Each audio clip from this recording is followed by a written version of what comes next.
Hi friends, ఇవాళ topic మనది divisibility rules with remainder concept. So divisibility rule for 2 చూసుకుంటే, so ఏదైనా ఒక నంబర్, ఆ నంబర్లోని లాస్ట్ డిజిట్ అనేది ఈవెన్ నంబర్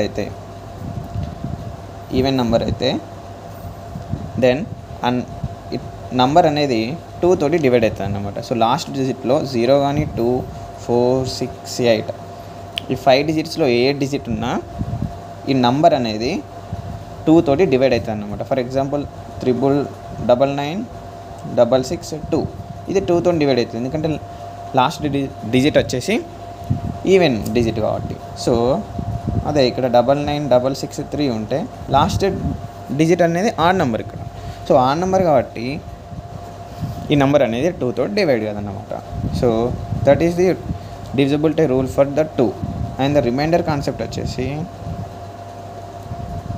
రిమైండర్ కాన్సెప్ట్ ఏంటంటే, ఫర్ ఎగ్జాంపుల్ 99637 అనే నెంబర్ ఇస్తే, సో దీన్ని 2 తోని డివైడ్ చేయగా మనకు రిమైండర్ ఎంత వస్తుంది? సింపుల్ 1.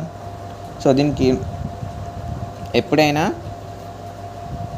ఏదైనా ఒక నంబర్ అది 2 తోటి డివైడ్ కాలేదు అని అంటే దాని రిమైండర్ ఆల్వేస్ 1. 2 తోటి డివైడ్ అయితే దాని రిమైండర్ ఆల్వేస్ 0.